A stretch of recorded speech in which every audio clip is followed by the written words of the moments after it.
목살을 곁눈질로 가만히 살펴보고는 한숨을 쉬었다.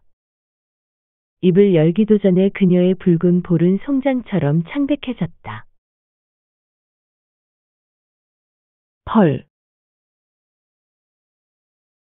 그녀는 슬프게 말했다. 내 발집게를 보아라. 거기 바로 내 앞, 시냇문 이쪽을.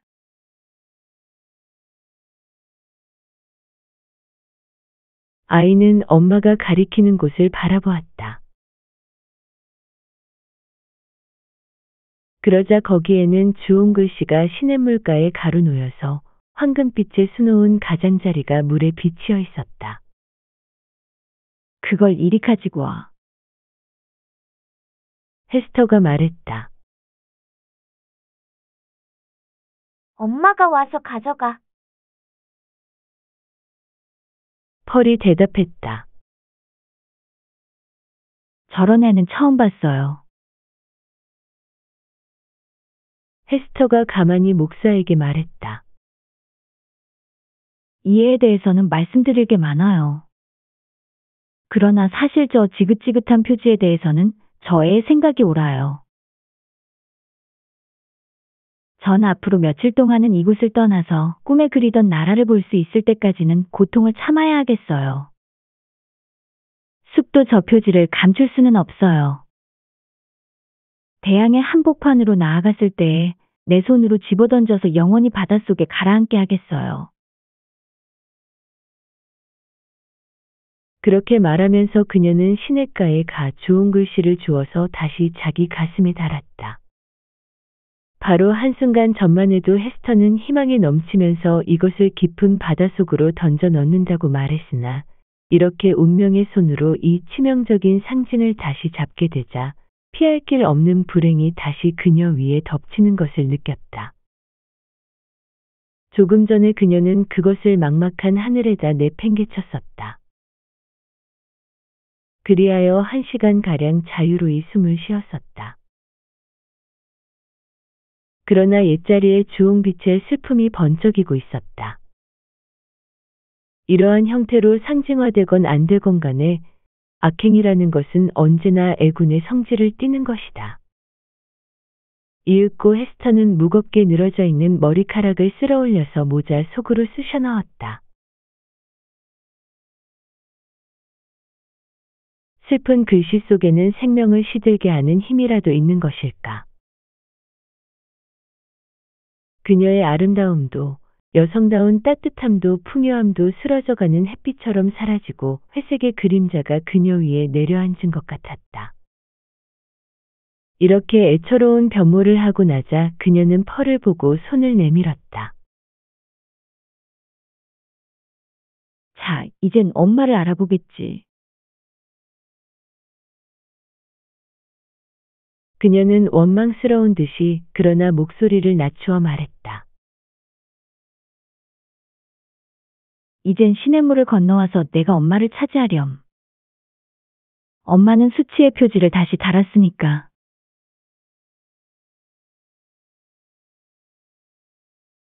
그리하여 다시 슬픈 몸이 되었으니까. 응, 그래. 아이는 대답을 하고 나서 시냇물을 뛰어서 건너와 어머니를 힘껏 안았다. 인재야, 정말 우리 엄마야. 난 엄마의 귀여운 펄이고. 이 아이는 전에 없이 부드러운 기분으로 어머니의 목을 껴안고는 그 임하며 두 볼의 입을 맞추었다.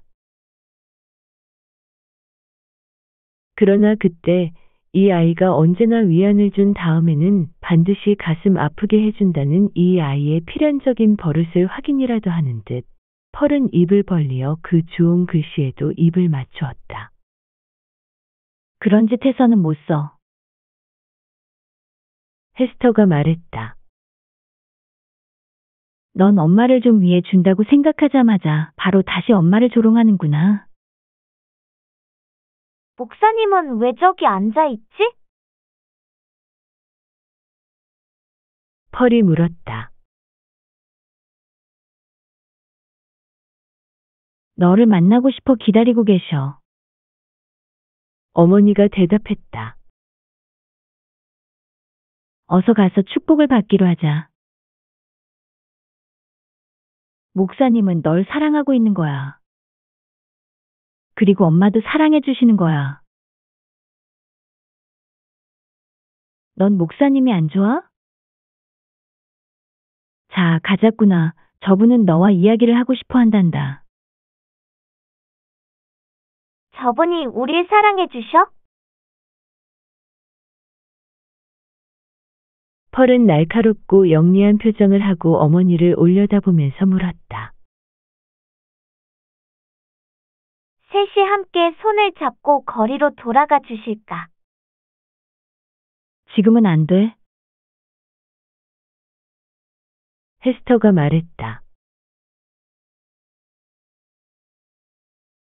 그러나 곧 손을 맞잡고 걷게 되실 거야. 우리는 우리 집을 가지고 즐겁게 살게 될 거야. 내가 목사님 무릎 위에 앉으면 목사님은 여러 가지를 내게 가르쳐 주실 거야. 그러고는 널 굉장히 사랑해 주실 거야. 너도 저분이 좋지? 어때? 그리고 저분은 앞으로도 언제나 가슴에 손을 대고 계실 건가? 펄이 물었다. 바보 같으니 그런 걸 왜 묻지? 어머니는 소리쳤다. 어서 가서 축복을 받자꾸나. 그런데 사랑받고 있는 모든 아이들이 그 사랑을 빼앗길 우려가 있는 경쟁자에 대하여 본능적으로 느끼는 것 같은 질투심이 일어났는지, 아니면 펄의 괴팍스런 천성의 변덕에서인지 펄은 목사에 대하여 좀처럼 호의를 보이려고 하지 않았다. 꽁무니를 빼며 묘하게 얼굴을 찡그리고 싫은 표정을 나타내고 있는 펄을 어머니는 억지로 끌고 그가 있는 곳에 데리고 왔다. 펄은 갓나늘 때부터 이상하게도 찡그린 표정을 많이 가지고 있어서 변화무쌍한 표정으로 일일이 새로운 심술을 부리는 얼굴로 변화시킬 수가 있었다. 목사는 보기에 민망하도록 당황했으나 키스를 하면 그 힘으로 아이의 호감을 사게 될지도 모른다고 생각하면서 앞으로 구부려 그녀의 이마에 키스를 했다. 그러자 펄은 갑자기 어머니를 뿌리치고 시냇물로 달려가서 물 위에 엎드려 이마를 씻었다.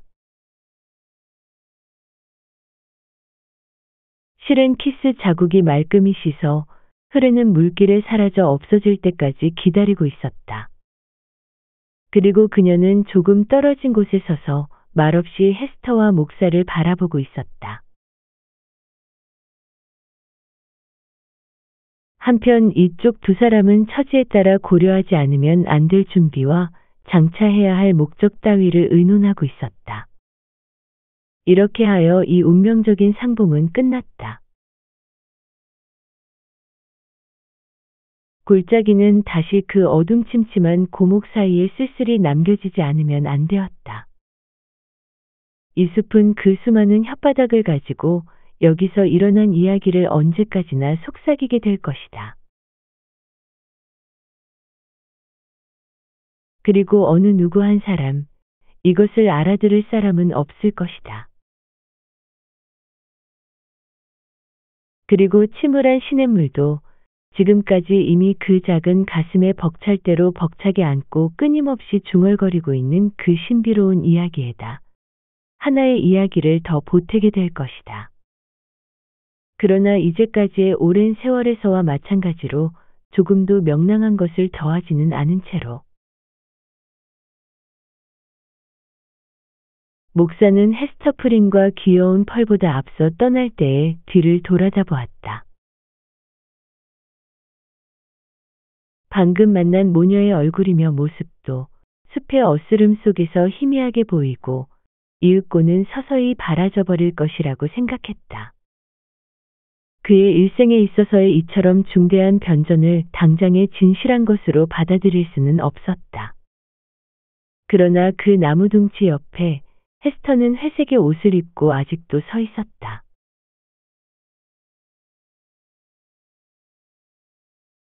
이 나무 둥치는 오래전에 폭풍우로 쓰러져서 그 후로부터 시간이 있기를 가지고 그것을 감추어 온 것이었다.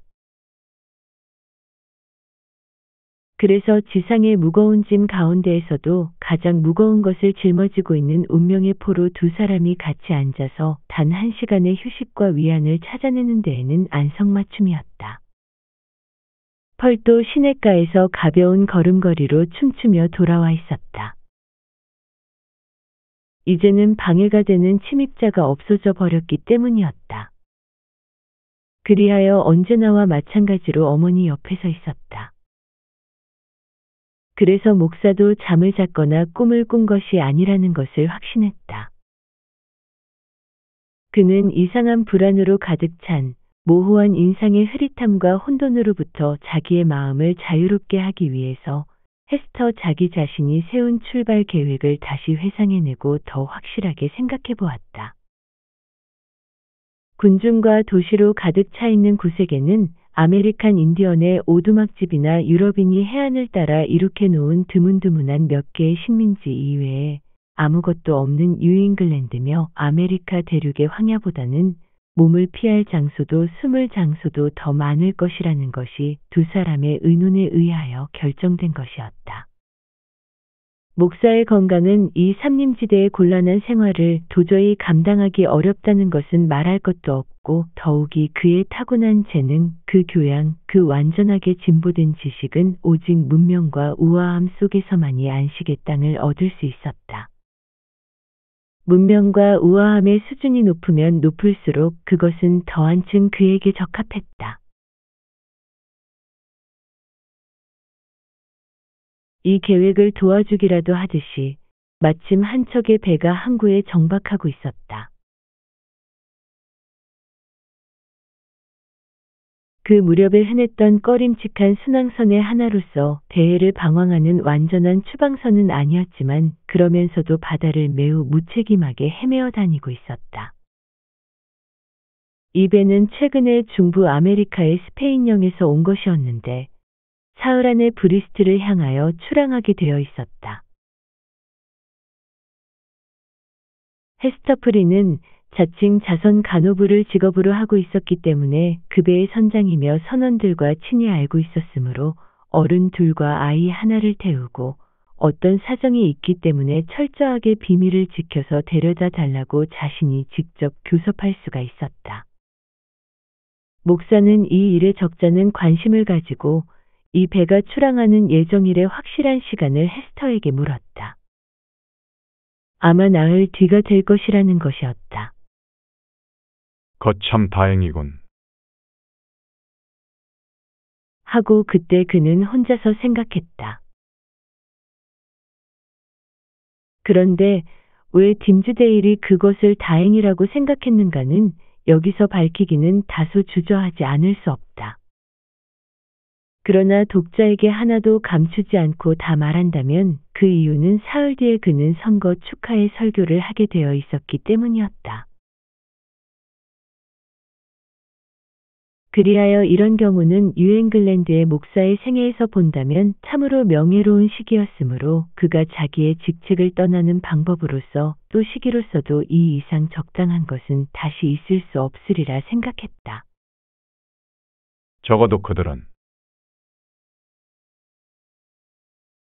하고 이 모범적인 인물은 생각했다. 내가 공적인 의무를 다하지 않거나 혹은 잘못 수행했다고는 말하지 않겠지. 이 가련한 목사의 그토록 날카로운 통찰이 비참하게도 기만당한다는 것은 참으로 슬픈 일이다. 우리는 그에 대하여 훨씬 더 나쁜 점을 보고 들어왔으며 앞으로도 보고 들을 것이다.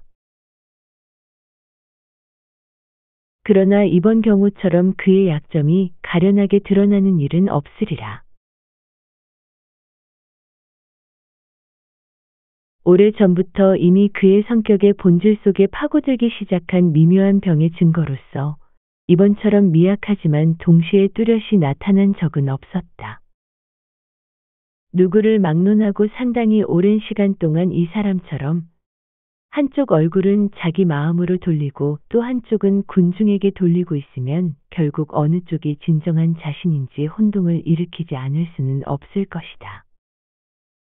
헤스터를 만나고 돌아오는 도중 딤즈데일 씨의 감정은 흥분되어 그 때문에 전에 없이 힘이 솟아나서 빠른 걸음걸이로 서둘러 거리로 돌아왔다.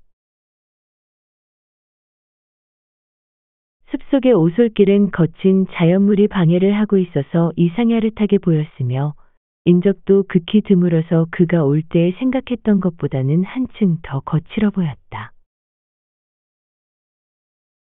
그러나 그는 진흙 덩이를 뛰어 건너고 또 휘감기는 숲을 속을 헤치기도 하면서 언덕배기를 기어오르고 움푹한 곳으로 뛰어내리기도 하여 요컨대 길 도중에 일체의 곤란을 극복해야만 했는데도 그 지치지 않은 활동에는 스스로도 놀랐다.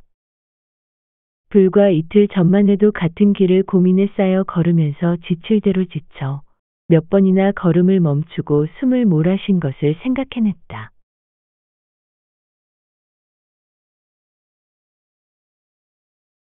거리에 가까이 가자 눈에 익은 사물이 차츰 나타났고 그것들도 모두 지금까지와는 다른 인상을 주었다. 그가 거리를 떠나 이들 사물로부터 떨어진 것은 어제도 아니고 하루나 이틀 전의 일도 아니며 여러 날, 아니 몇 해나 전이었던 것처럼 생각되었다. 실제로는 그의 기억에 남아있는 대로 거리는 죄다 전대로의 모습을 지니고 있었으며 집들의 모든 특징도 그대로이고 추녀 끝도 전과 같이 모여 있으며 그의 기억 속에 하나 있었다고 생각되는 바람개비가 역시 하나씩 달려 있었다. 그럼에도 불구하고 이 변화했다는 느낌은 끈질기게 따라다니며 떠나지 않았다. 거리에서 만나는 아는 사람이나 이 작은 거리에 그가 잘 알고 있는 인간 생활의 모습에 대해서도 변화했다는 느낌은 마찬가지였다. 그들은 더 나이 들어 보이지도 않고 젊어 보이지도 않았다. 늙은이의 수염이 휘어진 것도 아니고 어제 기어다니고 있던 어린애가 오늘은 서서 걸어다니는 것도 아니었다. 그가 어제 헤어질 때 본 사람들과 어떤 점이 달라져 있다고 설명하기란 불가능했다.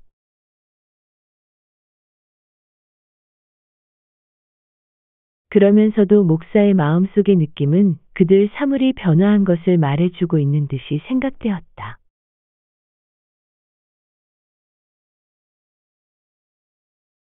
그가 자기 교회 벽 밑을 지날 때에도 같은 인상이 가장 강하게 그를 때렸다.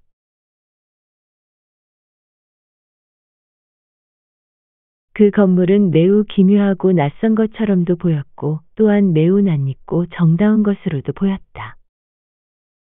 전에 단 한 번 꿈에서 본 일이 없었던가 아니면 그가 지금 그 꿈을 꾸고 있는 데에 지나지 않는 것인가 딤즈데일 씨의 마음은 이 두 가지 생각 사이를 오락가락하고 있었다.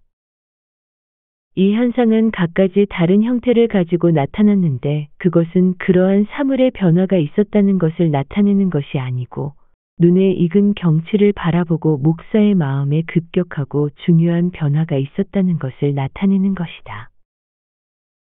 곧 그의 마음속에서는 단 하루 보지 못했던 일이 몇 해의 경과와도 같은 힘을 가지고 있었던 것이다.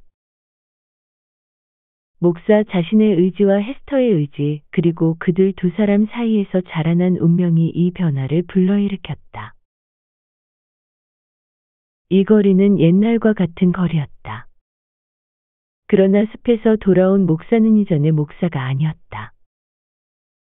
그에게 인사를 하는 친구들을 보고 그는 이렇게 말해도 좋으리라. 나는 당신들이 생각하고 있는 인간과는 다릅니다. 그 인간은 저 숲속에 버리고 왔습니다. 아무도 모르는 골짜기의 깊숙한 곳에다. 이 깊긴 나무 둥치 옆에다. 그리고 우물한 시냇가에다 말입니다. 거기에 가서 당신들의 목사를 찾아오십시오. 어쩌면 그는 빼빼 마른 모습과 움푹한 볼과 창백하고 무거운 고통 때문에 주름진 이마를 하고 마치 팽개쳐진 옷가지처럼 거기에 걸려 있을는지도 모릅니다. 그러나 그 친구들은 여전히 그가 역시 옛날의 그라는 것을 주장했을 것이다. 그러나 잘못인 것은 그들이지 나는 아니었을 것이다. 딤즈데일 씨가 집에 도착할 때까지의 그의 마음속에 존재하는 본연의 그는 사상과 감정의 세계에서 혁명이 있었다고 하는 갖가지 증거를 그에게 보여주었다. 실제로 그의 마음속에 있어서는 지금까지 그를 지배하고 있었던 것과 도덕률까지도 완전히 변화해버렸다고 할 수밖에 없었다. 그만큼 이 불행한 목사의 마음속에서는 예기치 못한 큰 충격이 일어나 있었던 것이다.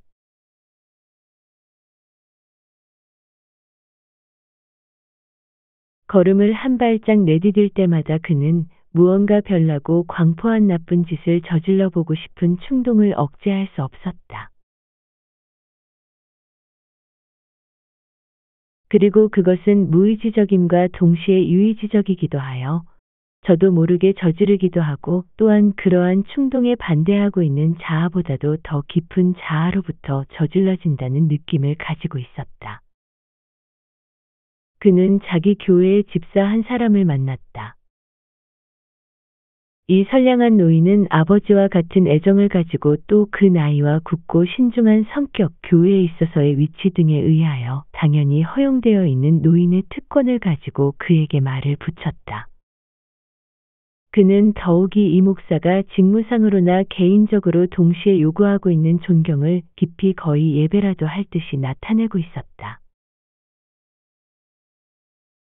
사회적으로 낮은 위치에 있는 자와 천품이 부족한 자가 자기보다 훌륭한 사람을 보고하듯이 엄숙한 노령과 예지를 지니고 있는 자가 도리로서 행하는 순종과 존경으로 사람을 대하는 것은 더할 수 없이 아름다웠다.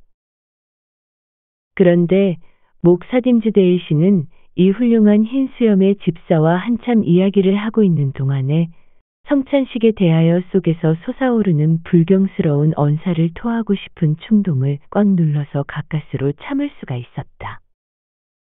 그는 덜덜 떨면서 얼굴이 잿빛으로 창백해졌다. 자기도 모르는 사이에 혓바닥이 저절로 움직여서 무서운 말들을 짓거려 버리지나 않을까. 그리하여 자기의 본심은 그렇지 않은데도 부지중에 그와 같은 행동에 동의했다는 것을 말해버리지나 않을까 하고 두려워했기 때문이었다. 그리하여 이와 같은 공포를 가슴속에 품으면서도 그는 이 신성하고 존엄한 노인인 부목사가 그가 섬기는 목사의 불경과 불신을 듣게 된다면 놀라서 돌처럼 굳어질 것이라는 것을 상상하니까 큰 소리로 웃지 않을 수 없을 정도였다. 이와 비슷한 일이 또 한 번 있었다. 길거리를 급히 걸어가다가 목사 딤즈데일 씨는 자기 교회의 가장 나이 많은 여신도를 만났다. 그녀는 가장 믿음이 깊고 모범적인 노부인으로서 고독하고 가난한 과부인데 죽은 남편과 자식들 그리고 오래전에 죽은 친구들의 추억을 마치 비문이 쓰인 비석으로 들어찬 묘지인 것처럼 그 가슴 속에 채우고 있는 사람이었다. 그러나 대개의 경우 이와 같은 추억은 깊은 슬픔의 씨앗이기 일쑤일 테지만 이 경건한 노부인에게는 거의 장엄할 정도의 기쁨이 되어 있다. 이것은 종교상의 위안과 성서가 이야기해주는 진실 덕분이다. 그녀는 이 마음가짐으로 30년 이상이나 끊임없이 자신을 배양해왔다. 그리고 딤즈데일 씨가 그녀를 자기 교회의 일원으로 삼은 이래 이 노부인의 이 세상에서의 주되니아는 우연이거나 우연이 아니거나를 막론하고 이 목사를 만나는 것이었다. 그리하여 마치 향기롭고 천국의 숨결이 통하는 복음의 진리를 그녀가 사랑하는 사람의 입술로부터 좀 흐릿하기는 하나 정신을 바짝 차리고 있는 귀로 전해 듣고 정신 속의 생기를 불어넣는 일이었다. 그러나 지금의 경우에는 그 입술을 노부인의 귀에 갖다 대는 순간까지 딤즈데일 씨는 마치 영혼의 악마가 발악이라도 하듯이 성서의 귀절이 한 줄도 떠오르지 않았다. 인간의 영혼의 불멸을 부정하는 짧고 신랄한, 그리고 그에게는 그때 결정적인 것이라고 생각된 말 이외에는 아무것도 나오지 않았다. 그것을 그녀의 마음속에 주입시켰더라면 틀림없이 이 늙은 신도는 마치 강렬한 동물 주사를 맞은 것처럼 당장 그 자리에 쓰러져 죽었을 것이다. 그러나 막상 그가 무슨 말을 속삭였는지 목사는 그 후에 전혀 생각이 나지 않았다.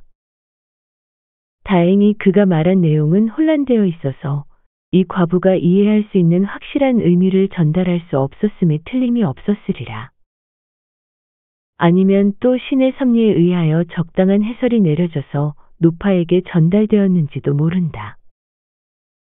목사가 뒤돌아보았을 때 잿빛의 창백한 주름투성이인 얼굴에는 마치 천국의 거리에서 오는 광명처럼 빛나는 신성한 감사와 기쁨의 표정이 떠올라 있었다. 이와 비슷한 세 번째 일이 있었다. 이 늙은 신도와 헤어진 후에 그는 모든 신자들 중에서 가장 젊은 여자 신도를 만났다. 그녀는 최근에 교회에 입교한 아가씨로서 목사 딤즈데일 씨가 밤샘 기도를 한 다음 안식일에 베푼 설교를 듣고 그의 교회에 들어왔었다. 그녀의 소원은 속세에 하찮은 쾌락 대신에 자기의 인생이 어두워짐에 따라서 한층 더 빛을 더하게 하는 것을 얻고 암흑을 종국의 영광으로 빛나게 할 수 있는 천국의 희망을 얻으려고 하였다. 그녀는 천국의 핀 백합처럼 아름답고 청초하였다. 목사는 그 자신이 그녀의 순결한 가슴 속에 모셔져 있다는 것을 잘 알고 있었다. 그녀는 자신의 가슴 순결한 곳에서 눈처럼 흰 장막으로 그의 모습을 감싸서 신앙에는 사랑의 따뜻함을 부여하고 사랑에는 신앙의 순결을 부여하고 있다. 그날 오후 사탄은 확실히 이 가련한 젊은 아가씨를 어머니 곁에서 유혹해내어 이 심하게 유혹당한 사나이, 바꾸어 말하면 이 타락하고 자포자기에 떨어진 사나이가 지나가는 길목에 내던져 놓았던 것이었다. 그녀가 점점 가까이 옴에 따라서 사탄은 그에게 속삭여서 작은 모습으로 오그라들어서 그녀의 부드러운 가슴으로 들어가 악의 씨앗이 되어 이윽고는 틀림없이 악의 꽃을 피우고 때가 오면 악의 열매를 맺도록 하라고 일렀다. 이 처녀의 영혼에 대하여 가지고 있는 그의 힘의 느낌은 이 정도였다. 그녀는 진실로 그를 믿고 있기 때문에 그가 악의 눈초리로 단 한 번만 쏘아보면 순결한 그녀의 마음 전체가 시들어버리고 말 한마디만 건네면 모든 죄를 그녀 마음 가득히 넓힐 힘이 있다고 생각했다. 그래서 지금까지 그가 자제해온 때보다도 한층 더 강한 노력을 하여 그는 자신의 제네바 외투로 얼굴을 가리고 실례가 되는 줄 알면서도 못 본 채하고 그 젊은 신도를 남겨둔 채 지나갔다. 그녀는 자신의 양심 구석구석을 뒤져보고 가엾게도 자신의 잘못을 이리저리 상상하기 시작했다. 그리하여 이튿날 아침에는 퉁퉁 부은 눈으로 집안일을 보살피고 있었다. 목사가 이 마지막 유혹을 이겨낸 것을 자축할 틈도 없이 그는 다시 허황되고 이해 못지않은 무서운 딴 충동을 느꼈다. 그것은 말하기에도 창피할 정도인데 길 한복판에서 걸음을 멈추고 거기서 놀고 있는 이제 겨우 말을 하기 시작한 청교도 아이들에게 굉장히 나쁜 말을 가르치는 일이었다. 이런 행동은 목사복을 입고 있는 이상 수치스러운 일이라고 생각하고 삼가고 있는데 그는 중미 스페인령에서 온 배의 선원인 주정뱅이를 하나 만났다. 그러자 여기서 지금까지 모든 나쁜 일을 용감하게 견디어 나온 다음이었기 때문에 이 가엾은 딤즈데일 씨는 하다못해 이 피부가 검은 무례한과 악수를 하고 이런 음탕한 뱃사람들이 흔히 하듯이 몹쓸 농담을 주고받으며 선량하고 원만하며 검소하고 만족스러운 그리하여 하느님마저 업신여기는 듯한 욕설을 퍼부으면서 울적한 심사를 풀고 싶은 충동을 억제하기 힘들었으나 이 위기도 무사히 넘겼다. 그것은 선량한 마음씨 덕분이라고 하기보다는 일부분은 그가 타고난 고상한 취미 때문이었으며 또 그 이상으로 그가 목사로서 예절을 지키는 틀에 박힌 생활의 습관 때문이기도 하였다. 이렇게 끊임없이 내 마음속에 드나들며 나를 유혹하려고 하는 것은 도대체 무엇일까? 드디어 목사는 거리 한복판에서 걸음을 멈추고 자기 이마를 손으로 치면서 자신을 향하여 소리쳤다.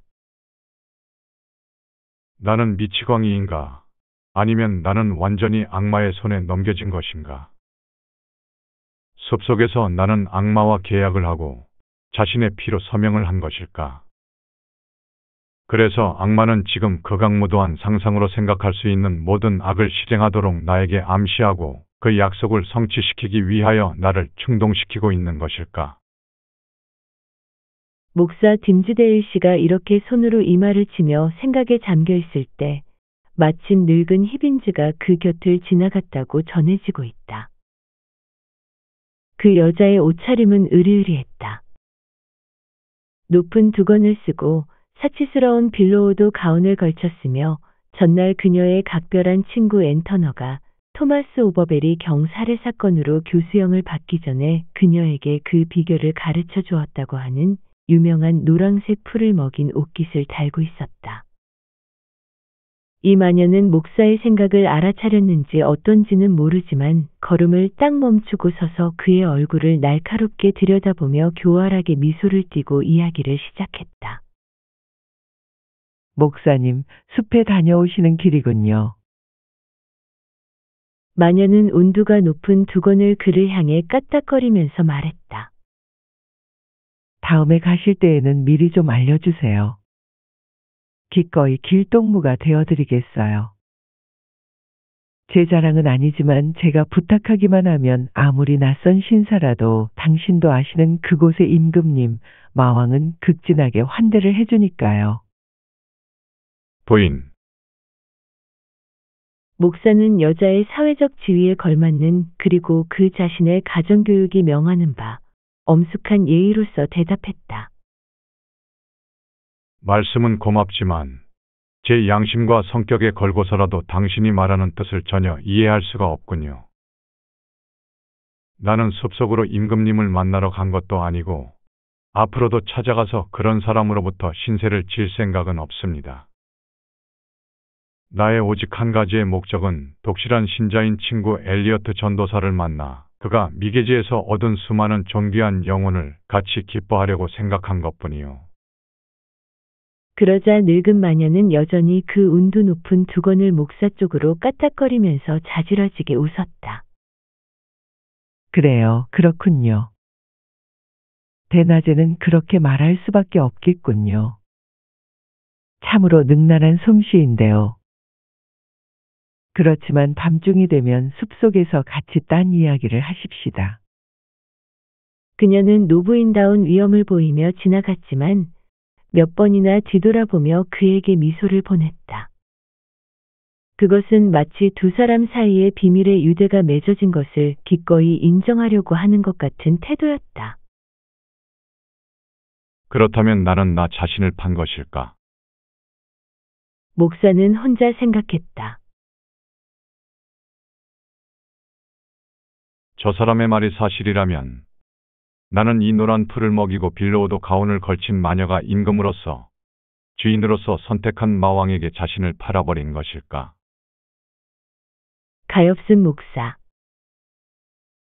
그는 정말로 그와 비슷한 거래를 한 것이다. 행복한 꿈에 유혹을 받아서 신중하게 선택한 다음에 전에는 없었던 그로서는 무서운 죄라고 생각하고 있는 것에 몸을 내맡긴 것이었다. 이리하여 그 죄의 전염적인 해독은 이리도 빠르게 그의 도덕심에 고 말았다. 그것은 모든 축복받은 충동을 막아서 모든 악의 충동을 생동하게 활약시켰다. 비웃음, 고통, 이유 없는 악의, 근거 없는 악의, 욕망, 모든 선과 신성했던 것에 대한 조롱, 그것들 모든 것이 눈을 떠서 그를 유혹하려고 하였다. 더욱이 한편에서는 그것들은 그에게 굉장한 공포를 주기도 하였다. 그리고 그가 만일 늙은 마녀 히빈즈를 만났다는 것이 사실이라고 한다면 그것은 그가 악인들과 사도에 빠진 명령들에게 동감과 우위를 가지고 있다는 것을 나타내는 것에 틀림이 없었다. 그때 벌써 그는 묘지 끝에 있는 그의 집에 도착해 있었다. 급히 계단을 올라가서 자기 서재로 도망치듯 들어가 숨었다. 목사는 이 은신처에 도착한 것이 기뻤다. 거리를 걸어오고 있는 동안 내내 공격을 받아온 그 이상하고 흉악한 어떠한 것에 의해서 세상 사람 앞에서 자신을 배신하는 일로부터 노연할 수 있었기 때문이다. 그는 익숙한 자기 방으로 들어갔다. 그리고 책이며 창문, 난로, 테피스트리가 걸린 아늑한 벽을 둘러보았는데 그가 숲속의 골짜기에서 거리로 그리고 여기까지 걸어오는 동안 그의 마음에 끊임없이 떠오르고 있던 그 기묘한 느낌은 아직도 여전히 남아 있었다. 여기서 그는 공부하고 글을 썼다. 여기서 단식 철야 기도를 했다. 그리고 반쯤 죽은 것처럼 되기도 했다. 기도를 하려고 노력한 곳도 이곳이고 숱한 고민을 이겨낸 곳도 여기였다. 이곳에는 풍부한 옛 히브리어로 씌어진 성서가 있어서 모세와 예언자들이 그에게 말을 걸고 하느님의 목소리가 그 속에 깃들여 있었다. 탁자 위에는 아직 완성하지 못한 설교 문장이 중간에서 중단되어 있고 그 옆에는 잉크투성이가 된 펜이 놓여 있었다. 이틀 전부터 그의 사상은 페이지 위에 흘러나오지 않았다. 이와 같이 온갖 일을 하고 참고 견디면서 그 선거 축하의 설교를 여기까지 써온 것은 그 자신이었고 여위고 창백한 볼을 가진 목사 자신이라는 것을 알고 있었다. 그런데도 지금의 그는 이전의 자신을 조소에 찬 동정을 가지고 얼마만큼은 부러워하는 듯한 호기심을 가지고 떨어져서 바라보고 있는 것 같았다. 목사인 자기는 이제 사라져버리고 말았다. 딴 사나이가 숲속에서 돌아온 것이다. 한층 사려 깊은 사람이 되어 전에 단순함으로서는 도달할 수 없는 숨겨진 신비에 대한 지식을 가지고 돌아온 것이었다. 그러나 그 지식은 가슴 아픈 지식이었다. 이와 같은 생각에 잠겨 있을 때에 서재의 문을 두드리는 소리가 들려왔다. 그는 혹시 어떤 악마가 들어서는 것이나 아닌가 하는 생각이 문득 들었지만 들어와요. 하고 말했다. 과연 그의 예감대로였다. 들어온 것은 늙은 로저 칠링워드였다. 목사는 한 손을 히브리어 성서 위에 얹고 한 손은 가슴 위에 대고 파랗게 질려 말없이 서 있었다. 잘 다녀오셨습니까, 목사님? 하고 의사가 말했다.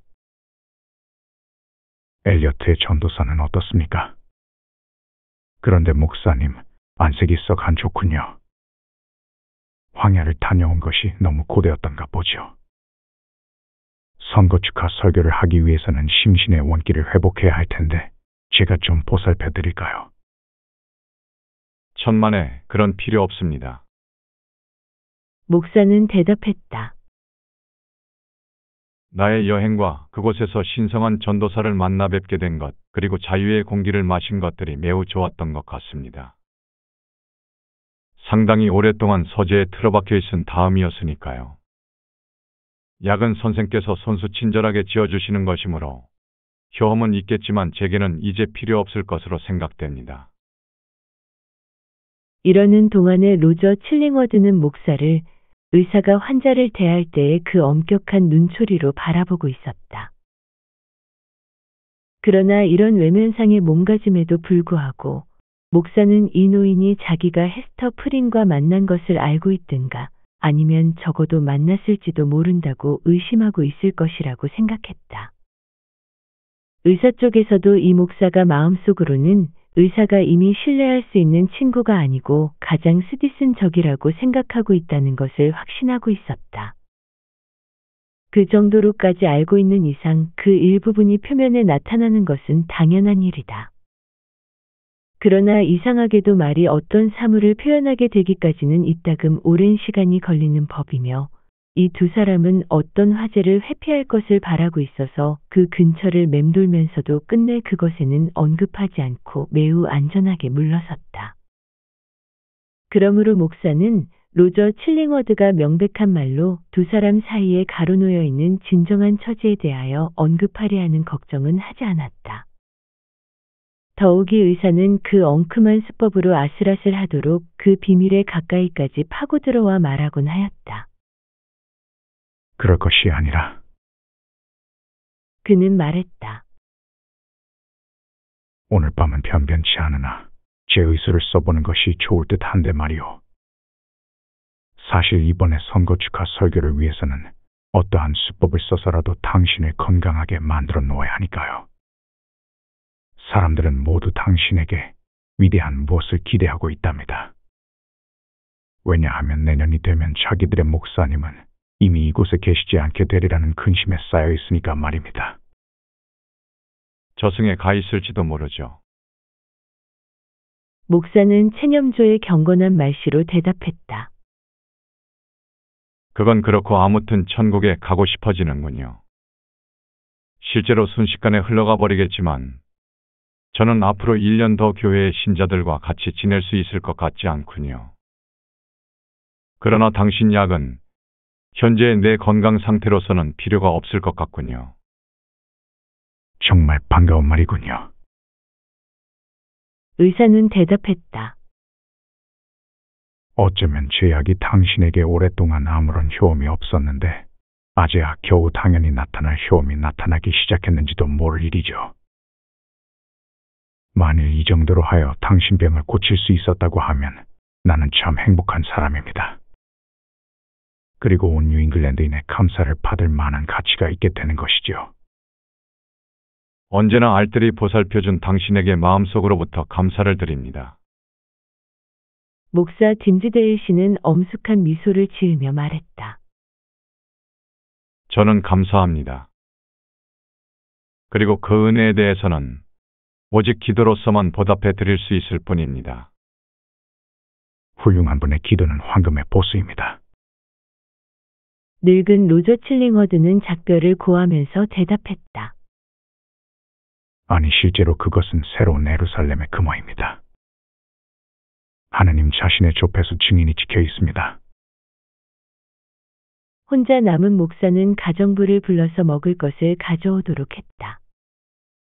먹을 것이 오자 그는 왕성한 식욕으로 먹어치웠다. 그러고는 그 선거 축하 설교의 문장이 씌어진 종이를 불 속에 집어던지고 곧 다른 것을 쓰기 시작했다. 그것을 그는 사상과 감정이 충동적으로 흘러나오는 대로 써내려갔다. 스스로 영감을 받고 있다고 생각했을 정도였다. 그리고 하늘이 자기와 같은 썩어빠진 악기를 통하여 이 위대하고 장엄한 신탁의 음악을 전하는 것을 적당하다고 인정한 것은 이상야릇한 일이라고 생각하였다.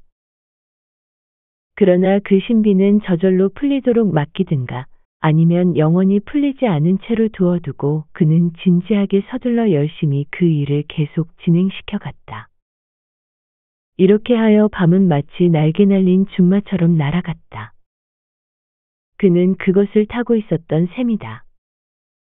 이윽고 아침이 얼굴을 붉히고 커튼 사이에서 내다보았다. 마침내 아침 햇살이 서재 안으로 황금의 빛을 던지고 목사의 눈을 부시게 했다. 그는 아직도 펜을 손가락 사이에 쥔 채 자기가 써놓은 방대한 원고를 배경으로 앉아 있었다. 새 지사가 민중들의 손으로부터 그 관직을 받게 되어 있는 날 아침 일찍이 헤스터 프린과 펄은 장터로 왔다. 그곳에는 벌써 온갖 장인과 기타 거리의 주민들이 꽤 많이 모여 있었다. 그 가운데에는 거친 몸차림의 사람들도 역시 많이 와 있었는데 그들은 사슴 가죽옷을 입고 있었기 때문에 식민지의 작은 수도를 에워싼 삼림 속 식민지대의 어딘가에 살고 있는 사람이라는 것을 명백히 알 수 있었다. 과거 7년 동안의 모든 축제일에 한 것과 마찬가지로 이 공적인 축제일에도 헤스터는 거친 회색의 옷을 입고 있었다. 그 색조보다도 오히려 그 모습에 말로 다 할 수 없는 어떤 특질이 있었기 때문에 그 효과에 의하여 그녀의 모습도 윤곽도 사람들의 눈에는 희미하게 밖에는 비치지 않았다. 그런데도 한편으로는 주홍 글씨가 그녀를 이 희미한 그늘로부터 불러내어 그 글씨가 지니고 있는 자체의 밝음으로 하여 그녀를 돋보이게 하였다. 오래전부터 거리의 사람들에게 잘 알려져 있는 그녀의 얼굴은 대리석처럼 고요하게 보였다. 그것도 사람들에게는 낯익은 것이었다. 그것은 마스크에, 아니 그보다도 죽은 부인의 얼어붙은 얼굴의 고요함에 비유될 만한 것이었다.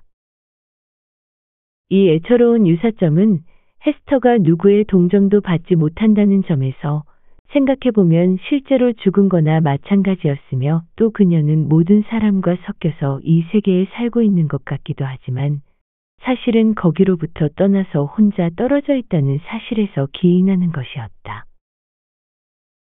어쩌면 이날에 한하여 지금까지 볼 수 없었던 어떤 표정이 있었는지는 모르지만 그것은 사람들의 눈에 띌 정도로 뚜렷한 것은 아니었다. 그것을 발견할 수가 있다고 한다면 그 사람은 특수한 재능을 가진 관찰자로서 우선 사람의 마음을 읽고 그 다음에 그것에 부합되는 표정이나 모습의 변화를 탐지하지 않으면 안 될 일이었다. 그러한 정신까지 꿰뚫어 볼 수 있는 사람이라면 이 여자가 자기의 죄를 참회하는 표시로서 혹은 그것을 인내하는 것이 엄격한 종교의 의무라고 생각하여 무사람의 주목을 받아온 다음 지금 마지막으로 다시 한번 자진해서 주목을 받음으로써 오랫동안 괴로워하고 있었던 것을 일종의 승리로 바꾸려 하고 있다는 것을 알아차렸을지도 모른다. 주홍 글씨와 그것을 달고 웃는 사람을 마지막으로 보아두시오. 사람들의 희생물이며 일생의 노예라고 사람들이 생각하고 있었던 그녀는 이렇게 그들에게 말할 작정이었을 것이다. 얼마 안 있으면 이 여자는 당신들의 손이 미치지 않는 곳으로 간답니다. 몇 시간만 있으면 당신들이 내 가슴을 불태웠던 상징을 저 깊고 신비로운 바다가 영원히 감추어 버리고 말 거예요. 그러나 그 생활에 그토록 깊이 결합되어 있는 고통으로부터 노여나 자유를 얻으려는 순간에 헤스터의 마음속에는 하나의 뉘우침이 일어났다고 추측한다 해도 인간성에 대한 과히 어긋한 추측은 아닐 것이다. 여인으로서 한창 나이에 끊임없이 맛보고 있었던 쑥이나 노예집에 쓰디 쓴 잔을 마지막으로 한번 쭉 들이켜고 싶은 욕망이 생길 수도 있는 것이 아닐까. 앞으로 그녀 입술에 닿는 생활의 술은 실제로 풍부하고 섬세한 맛이 마음을 매혹시키는 것으로서 조각을 한 황금빛의 큰 잔에 채워질 것이 틀림없으리라. 그렇지 않으면 가장 강렬한 힘을 가지고 있는 흥분제처럼 그녀가 마셔온 쓴 액체의 찌꺼기의 뒷맛으로 피할 수 없는 권태를 남길 것이다. 펄은 이 세상 아이가 아닌 것처럼 화려하게 차려입고 있었다. 이 눈부시고 밝은 환영과 같은 아이가 음울한 회색 모습의 어머니로부터 태어났다고는 도저히 생각할 수 없었을 것이다. 또 이 아이의 옷을 고안해낸 그토록 화려하고 섬세한 상상력이 에스터의 수수한 옷에 이토록 뚜렷한 특색을 부여한 상상력과 같은 것이라고는 도저히 생각할 수 없었을 것이다. 귀여운 펄에게 참으로 어울리는 그 옷은 그녀의 성격의 유출이고 당연스러운 전개이며 또 그 외형에 나타난 모습인 것처럼 생각되어 도저히 그녀로부터 떼어버릴 수가 없었다. 그것은 마치 나비의 날개로부터 많은 색채를 지닌 아름다움을 떼어버릴 수 없고 또 화려한 꽃잎으로부터 아롱진 광채를 떼어버릴 수가 없는 것과 마찬가지였다. 이러한 보기에 있어서와 마찬가지로 이 아이에게 있어서도 그러했으며 그녀의 옷은 그녀의 성질과 완전히 같은 관념을 이루고 있었다. 그러나 이 번잡한 날에 이 아이의 기분 속에는 어떤 기묘한 동요와 흥분이 있었다. 그것은 다이아몬드가 그것이 장식하고 있는 가슴의 온갖 울렁거림에 따라서 번쩍거리고 빛나는 빛과 같다고 하는 것이 가장 타당할 것이다. 아이들이라는 것은 자기와 관계가 있는 사람들의 마음의 동요에 대하여 언제나 공명하는 법이다. 가정 사정 중에서 특히 그 종류가 어떠한 것이든 간에 무슨 근심거리가 있다든가 어떤 변혁이 닥쳐왔다는 것에 대한 느낌은 언제나 예민하다. 그래서 어머니의 고요하지 못한 가슴 위에 올라 앉아있던 보석 같은 펄은 그 정신이 추는 춤에 따라서 헤스터의 이마의 대리석 같은 무표정 속으로부터 아무도 발견할 수 없었던 감정을 뚜렷하게 나타내고 있었다. 이 흥분 때문에 아이는 어머니 곁에서 떠나 참새처럼 폴짝폴짝 날아다니고 있었다. 그녀는 끊임없이 격렬하나 뜬모를 그리고 이따금 귀청을 찢는 듯한 노래소리를 지르고 있었다. 둘이 장터에 왔을 때 아이는 이곳의 왁자지껄한 인파와 혼잡을 보았기 때문에 더욱 마음이 들떠서 조용히 하고 있지 못했다. 왜냐하면 평상시에 이곳은 마을의 상업의 중심지라기보다는 마을의 공회당 앞에 있는 넓고 황량한 녹지대와 다름없었기 때문이다. 어머, 어떻게 된 거야, 엄마? 모두들 왜 오늘은 일을 쉬고 있지? 오늘은 온 세계의 휴일이야? 저기 좀 봐, 대장장이야. 검정투성이인 얼굴도 말끔히 씻고 단벌 나들이 옷까지 말쑥하게 입었어. 누구 친절한 사람이 방법을 가르쳐주기라도 하면 기꺼이 유쾌해지겠다는 것처럼 보이네. 그리고 저기 늙은 간수 브레키 씨가 날 보고 고개를 끄덕이며 웃고 있어. 왜 저럴까? 펄은 마구 소리치고 있었다. 내가 갓난애였을 때를 알고 있기 때문이야. 헤스터가 대답했다. 그렇다고 해서 저 아저씨가 날 보고 웃으란 법은 없잖아? 시커멓고 징그럽고 눈이 못생긴 아저씨야. 펄은 말했다. 끄덕이고 싶으면 엄마 보고 끄덕이는 게 좋을 거야. 엄마는 회색 옷을 입고 주홍 글씨를 달고 있으니까 말이야. 그러나 엄마, 좀 봐봐. 낯선 사람이 정말 많아. 인디언도 있고 뱃사람도 있는데 모두들 이 장터에 왜 왔을까? 행렬이 지나가는 것을 보려고 기다리고 있단다. 헤스터가 말했다. 지사님이랑 관리들이 지나가게 되어 있어. 또 목사님이랑 높은 사람들, 훌륭한 사람들이 지나가게 된단다. 악대를 따라서 말이야. 그리고 그들 앞에는 군인들이 걸어가지. 그럼 목사님도 오시겠네? 펄이 물었다. 그리고 날 보고 두 손을 내밀어 주실까? 엄마가 시냇가에서 날 그분에게 데리고 갔을 때처럼 말이야. 여기에 오신단다, 펄. 어머니가 대답했다. 그렇지만 오늘은 인사를 안 해주실 거야. 너도 인사를 해서는 안 돼. 그분은 정말 이상하고 슬픈 사람이야. 아이는 혼잣말처럼 말했다. 캄캄한 밤에 우리를 곁으로 불러서 엄마 손과 내 손을 쥐어주셨지. 저기 저 처형대 위에 그분과 같이 서 있었을 때 말이야. 그러고는 저 깊은 숲속에서 늙은 나무들이 듣고 있을 뿐 하늘이 빠끔히 뚫린 그곳에 이끼 낀 나무 둥치 위에서 그분은 엄마와 이야기했었지. 그리고 내 이마에 키스했어. 아무리 시냇물로 씻어도 그 흔적은 지워지지 않았어. 그런데 여기서는 햇빛이 환한 곳에서는 그리고 많은 사람들 속에서는 우리를 모른 척한다 이거지? 우리도 모른 척하지 않으면 안 된다는 거지? 이상하고 슬픈 사람이야. 언제나 가슴에 손을 얹고 말이야. 가만히 있어, 펄. 넌 아직 그런 걸 알 수 없어. 그녀의 어머니는 말했다. 목사님에 관한 생각은 이제 그만해도.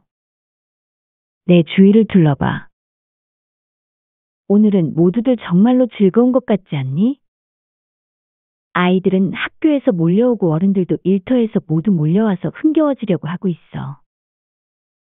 오늘은 말이야, 새로운 분이 우리의 우두머리가 되시는 거야. 이 나라 사람이 처음 이곳에 모인 이후로 줄곧 이것이 관습이 된 거야. 그래서 모두들 기뻐 날뛰고 있는 거야. 마치 가난하고 낡아 빠진 세계는 가고 훌륭하고 빛나는 날들이 찾아온 것처럼 말이야. 사람들의 얼굴을 빛내주고 있는 기쁨의 빛은 헤스터가 말한 대로였다. 1년 중에서 이 축제 시기에 지금까지도 그랬고 또 이 세기의 대부분의 시기에도 그랬던 것처럼 청교도들은 인간의 약점으로서 허용될 수 있는 모든 쾌활함과 공적인 기쁨을 가득 담고 있었다. 그렇게 함으로써 단 하루의 휴일인 이날만은 평소의 검은 구름을 멀리 밀어내버리곤 하였다. 그래 보았자 다른 대개의 사회에서는 일반적으로 고뇌에 빠져있는 때와 같은 정도의 심각한 표정을 나타내 보일 뿐이겠지만, 그러나 우리는 당시의 기분이나 풍습을 특징지었던 회색과 검은 색의 조화를 지나치게 과장하여 생각하고 있을지도 모른다. 지금 보스턴의 장터에 있는 사람들은 청교도적인 음울함을 이어받고 태어난 것은 아니었다.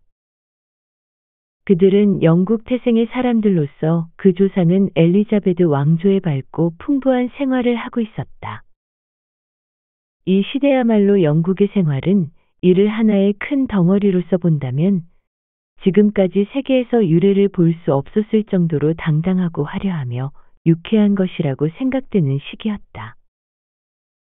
그들이 만일 그 전통적인 기호를 따르고 있었더라면 이 뉴잉글랜드에 이주한 사람들은 공적인 중요함을 지닌 모든 사건을 불꽃이며 잔치, 축제, 소동, 행렬 등으로 장식했을 것이다. 또한 장엄한 의식을 지켜나가는 데에도 그 장엄을 유쾌한 오락과 결부시켜서 국민이 몸에 걸릴 예복의 화려하고 아름다운 자수를 장식하였을 것이다. 그러므로 식민지의 정치적 새해를 맞는 날에 이를 축하하는 방법으로서 이런 류의 기획 비슷한 것이 없는 것도 아니었다. 그들이 자랑으로 삼는 옛 런던에서 그들이 보았던 것 중에서 아직 기억에 남아있는 화려함의 극히 부분적인 반영이 고급 관리들의 취임식 같은 데서는 약간씩 드러났다. 그러나 그것은 자랑스런 영국에서 본 것을 자꾸만 반복해서 흉내내는 것이기 때문에 이미 빛이 바랜 것이었다. 이 공화국의 조상이자 건설자인 사람들 즉 정치가 승려 군인들은 외관상의 의식을 버리고 장중하게 차리는 것을 그들의 의무라고 생각하고 있었다. 그 의식과 장중은 구시대의 사고방식에 따라서 공적인 그리고 사회적인 고귀한 지위에 알맞은 의상이라고 간주돼 왔다. 그런 인물들이 모두 나와 대중들의 면전에서 행진을 하고 그럼으로써 이제 막 새로 구성된 정부의 빈약한 골격의 위험을 첨가하곤 했다. 그러기에 평소에는 그들의 종교와 같이 신성하게 취급되던 자신들의 온갖 괴로운 노동에 대해서도 이날만은 온갖 엄하게 규정된 규칙을 도외시하는 것은 아니지만 어느 정도 완화되었다. 사실상 이 땅에서는 엘리자베드 여왕 시대나 제임스 왕 시대에 항상 볼 수 있었던 일반적인 오락의 설비는 아무것도 없었다. 연극조에 저속한 구경거리도 없었고 하프를 켜며 흘러간 가요를 노래 부르는 사람들도 없었다.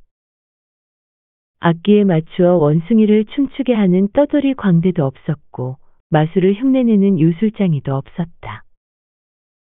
아마 100년이나 전승되어 온 재담을 늘어놓아 웃기 좋아하는 대중의 마음을 쥐고 흔들어 들끓게 하는 익살꾼도 없었다. 이러한 모든 유파의 제주꾼들은 법률의 엄격한 단속만이 아니라 그 법률을 운용하고 있던 일반의 감정에 의해서 엄격히 제지당해 있었겠지만 그럼에도 불구하고 크고 정직한 대중들의 얼굴은 비록 침울했지만 유쾌하게 미소 짓고 있었다. 또 이들 식민지 사람들이 전에 영국의 시골 장터나 풀밭에서 구경도 하고 어울리기도 했던 유희와 운동이 없는 것도 아니었다. 그리고 또한 이런 것들은 대중들이 가장 필요로 하는 용기와 사내다움 때문에 이 신천지에서도 역시 존속시키는 것이 좋다고 생각한 모양이었다. 씨름은 코널 방식과 대본셔 방식이 각각 달랐지만 모두 장터의 어디에서나 볼 수 있었다. 어떤 길 모퉁이에서는 막대기 겨루기 시합이 벌어지고 있었다.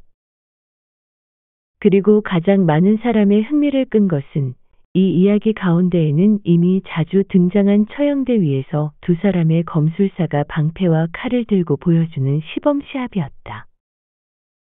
그러나 군중이 크게 실망한 것은 시청 관리가 이를 중단시켜버린 일이었다. 관리는 거리의 신성한 장소에 하나가 이같이 모독되고 법의 위엄이 손상되는 것을 도저히 용인할 수 없었던 것이다. 대체로 그들이 휴일을 축하하는 일에 있어서는 그들의 까마득한 후손인 우리와 비교한다 해도 그들이 앞선다고 말할 수 있을 것이다. 그들 바로 다음 사람들 곧 초기 이주민의 다음 때 사람들은 청교도 중에 가장 어두운 그림자를 띠고 있었다. 그리하여 몇 세대에 걸쳐서도 밝아질 수가 없을 정도로 국민 전체의 표정을 어둡게 해버렸다. 우리는 지금도 예전에 잊어버리고만 기분을 밝게 할 방법을 찾아내야 할 필요가 있다. 지금 이 장터에서 묘사된 인생은 그 대체적인 색조에서 영국 이주민이 가지고 있는 슬픈 회색과 섞여 있어 변화했다. 아메리칸 인디언의 한 무리, 그들은 기묘하게 수놓은 사슴 가죽의 옷에 조개 껍질을 꿰어 만든 허리띠를 두르고 빨강과 노랑의 황토를 얼굴에 발랐으며 깃털을 꽂은 야만인 차림으로 활과 화살, 돌창날이 붙은 창을 들고 있었다. 이들 울긋불긋한 야만인들도 거칠게는 보였지만 이 장소에서 가장 거친 무리는 아니었다. 그런 뜻에서의 특징을 가장 잘 드러내고 있었던 것은 몇 사람인가의 선원들로서 이 선거 축제의 광경을 구경하러 상륙한 사람들이었다. 그들은 거칠기 이를 데 없는 모양의 망나니들로서 햇볕에 탄 검은 얼굴에 수염이 더부룩하게 나 있었다. 그들의 폭넓은 반바지는 허리께에서 가죽뒤로 메어져 있었는데 흔히 금으로 만든 고리를 달고 있기도 했다. 그 가죽뒤에는 누구나 다 단검을 매달고 있었다. 몇 사람인가는 장검을 지니고 있는 자도 있었다. 야자 잎으로 엮은 챙이 넓은 모자 밑에서 두 눈이 번뜩거리고 있어서 기분이 좋아 웃고 있을 때조차도 일종의 동물적인 사나움을 띠고 있었다. 그들은 아무런 두려움도 가책도 없이 다른 모든 사람을 속박하고 있던 행동상의 규칙을 짓밟고 있었다. 그들은 시청 관리 바로 코앞에서 담배를 피웠다. 이것은 이곳 사람이라면 한 모금에 대해 1실링의 벌금을 물어야 할 판이었다. 그러면서 또 호주머니에 수통을 꺼내 포도주며 브랜디를 멋대로 들이켰다. 더군다나 주위에서 입을 쩍 벌리고 놀라서 바라보고 있는 군중에게 거리낌 없이 내밀어 권하곤 하였다. 이것은 명백히 당시의 불완전한 도덕의 특색을 드러내고 있는 것으로서 엄격하기는 하나 선원 계급에게만은 특별히 허가되어 상륙한 다음에 기분풀이뿐만 아니라 그들의 진짜 주거지인 바다에서의 난폭하기 짝없는 행동에 대해서도 눈을 감아주고 있었던 것이다. 당시의 선원은 현대에서는 거의 해적이라고 간주해도 될 정도여서 이 문제에 대해 승무원만 해도 선원으로서는 별달리 나쁜 사람들은 아니었을 것이지만 우리 식으로 말하면 그들은 죄인이라 할 만했고 스페인 무역선을 약탈한 것은 의심할 나위가 없었으므로 오늘날의 법정에 출두하게 된다면 모두 다 목이 달아날 판이었다. 그러나 당시의 바다는 제멋대로 파도치고 출렁거리며 거품을 일으키고 있었다. 폭풍에 대해서만 말을 들었지 인간이 만든 법률 따위에 제어받을 생각은 조금도 없었다. 파도를 타는 해적들도 일단 그 직업을 그만두면 곧장 소망에 따라서 육지에서는 청렴하고 독실한 신자가 될 수 있었다. 그뿐만 아니라 그 무모한 생활을 보내고 있는 동안에도 그들과 거래를 하거나 교제를 하는 것은 조금도 흉이 잡히는 것이 아니었다. 그렇기 때문에 청교도의 장로들도 검은 외투를 입고 풀먹인 깃을 달고 끝이 뾰족한 모자를 쓰고서 이들 유쾌한 선언이 떠들어대는 모양이나 거친 태도를 보고도 부드러운 미소를 보내고 있었다. 그래서 그 늙은 의사 칠링워드와 같은 유명한 시민이 이 수상한 배의 선장과 다정하게 말을 속삭이며 장터에 나타난 것을 보아도 어떠한 놀라움이나 비난을 받는 일은 없었던 것이다. 선장은 옷차림에 관한 한 누구보다도 두드러지게 눈에 띄는 화려한 모습을 하고 있었기 때문에 군중 속 어디에 있어도 눈에 띄었다.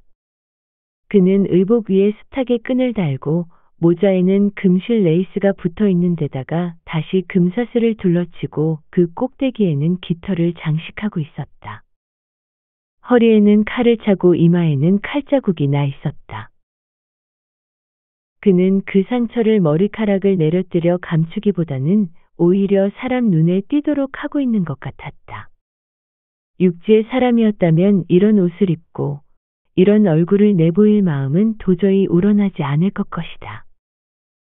이렇게 위세당당한 태도로 이런 옷과 상처를 보이게 된다면 틀림없이 법관 앞에서 엄중한 신문을 받고 모르면 몰라도 벌금형이나 금고형을 받거나 손발에 칼이 채워져서 조리돌림을 면할 수 없었을 것이다.